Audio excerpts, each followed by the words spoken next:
Oh man. Whew. One good thing about moving shit around my room, I found a bunch of stuff I forgot I had. And this is one I've almost bought it again because, man, I don't think I have that. All right, what we got here is, welcome back to Ass Hat Podcast here on YouTube. Woo! What we got here is unrated and R-rated versions of the feature, Alyssa Milano, Embrace of the Vampire.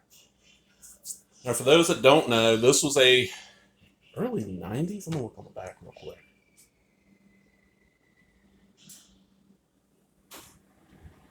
$1995, okay. I knew it had to be around in 95, 96. Vampire, straight to video movie. It might have got a small theatrical release, but people saw it on video. And 100%, the only reason this movie's remembered, because it's not really that good, is that this is probably a couple years after Who's the Boss went off the air. Alyssa Milano had not transferred over to Melrose Place. She was trying to get out of her image as a child star.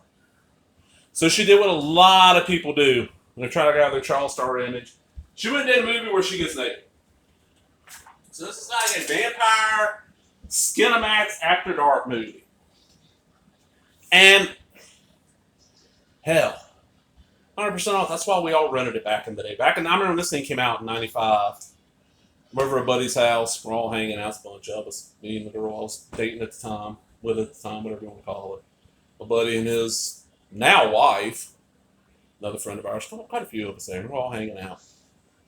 And he's like, man, he's like, hey, he goes, look, go rent some movies.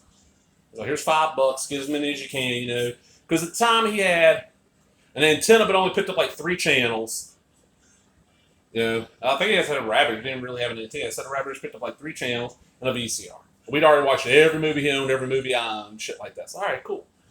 Well, I say, I'm going to do something a little different. Instead of going Blockbuster or the other big video store, there's this little small one. It was in Pascagoula. I don't remember the name of the street anymore. I know you turned off Denny Avenue and headed south. But I don't remember what street it was. It was between Denny Avenue and the street that was south of Denny Avenue that ran right in front of the projects. I can't think of that name of that street anymore. That's not Pascagoula Street, but whatever. Little small video store. I've been there a few times, had a membership, went in. Girl I went to school with was working there and found out she quit school like the year after I graduated. So I go looking around. And I found Embrace of the Vampire.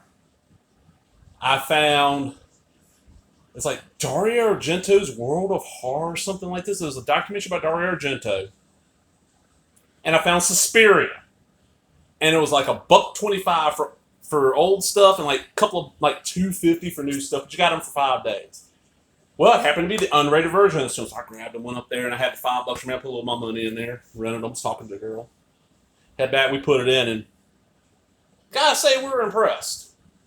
Movie sucked, but Alyssa Milano's naked. I'm like, oh wow, we're all around her age, maybe a couple years older, a couple years younger. Grew up watching Who's the Boss. This vampire is like after her. She's the virginal girl at college. One of her best friends is played by Rachel True, from The Craft. And what's that? Half and Half. I think it's Half and Half. Yeah, Half and Half. The UP. I think that was that UPN or was that W? Probably UPN.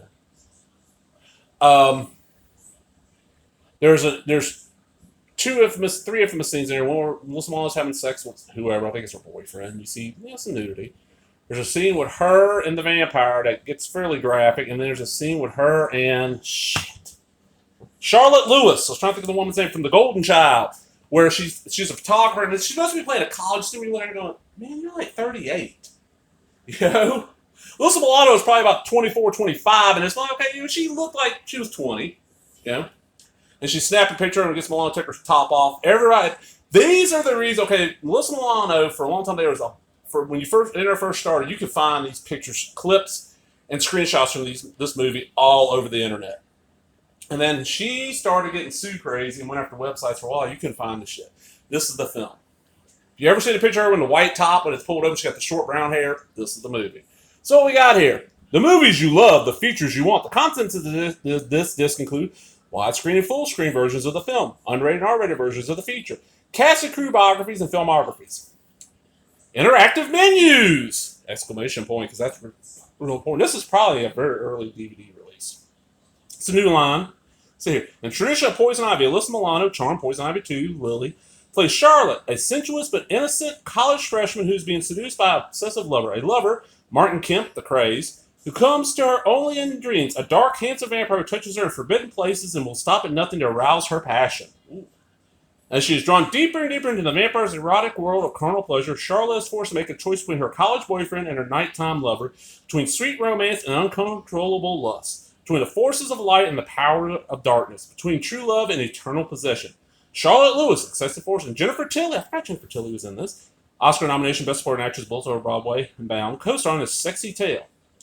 Unrated feature running time, 93 minutes, R-rated 92 minutes. Yeah, there ain't much. It's one of them shitty snapper cases. And both versions of the film are on one side. I do not think, and I'm going to go look real quick, I don't think this has gotten a Blu-ray release. They've remade this. There's a remake from a few years back, so I remember hearing about it.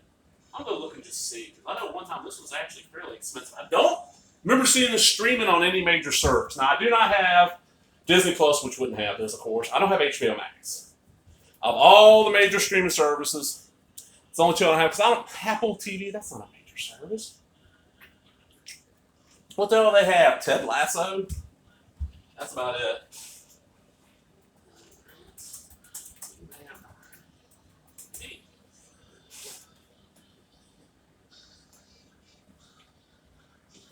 Okay. The remake is cheap. Okay, the DVD and new copies right at $20. That ain't horrible. You can rent it or buy it off Amazon Prime Video.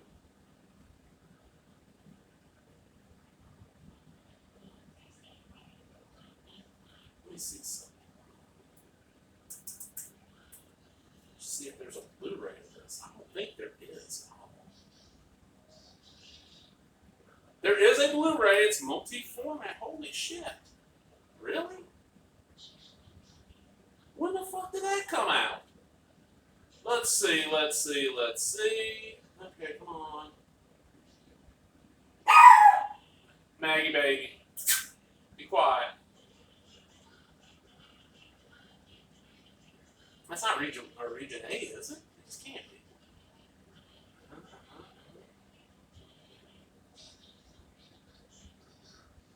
It's out there. It's not discontinued by the manager. How much is that? So I wouldn't mind upgrading this. $15.83. Wow. Actually, the Blu-ray is cheaper than the DVD. But this is just one of those I never hear anybody talking about anymore. It was huge for that short bit when it came out. Hey! Maggot ass. She'd be in a pain in the butt. But just, I found, I was like, holy hell, I forgot I had this. I was getting ready, like I said, and there is a remake.